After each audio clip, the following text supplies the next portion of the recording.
Tapos ayan na, question and answer na. Opo, ayun na. Hindi mo ba na hindi ka ba kinabahan dahil sa nangyari nung last time na in-interview ka na masyado kang love mo yung boyfriend mo, hanggang sa siya ang laman ng iyong answer noon. Hindi ka ba meron ng kaba nun na, naku baka mangyari na naman yun? Kasi actually, most Opo. likely to win ka na nun, eh. Opo, Oo, yung yun lamang 2022. yun ang sinasabi lagi nila, hindi ka naman dito Oo. hindi Dito ka na naman, oo, mas kampante na ako. Siyempre nagpe-pair na tayo oo, from 3 years. Ang dami ko na ring nag-train sa akin, ng oo, mga oo. Q&A trainers, and lahat na ng mga possible questions na itanong na sa akin. So sabi ko, ay, prepared na ako dito. And nung binabasa yung question sa akin, nakasilip ako dun sa questionnaire. Nakita ko na women empowerment. Sabi ko, ay, buti na lang yun ang Oo, napasok oo, sa oo, akin. oo. Kasi yun din yung very close to my heart. Alam mo kung anong Talagang, alam mo kung saan ako,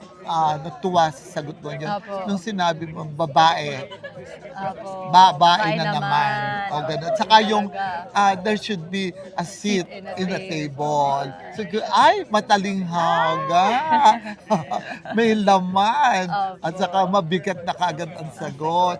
So, sabi ko, ay, tuloy-tuloy na ito. Opo. Maganda ng umpisa eh. And you did it so Oo well. nga. Ang galing.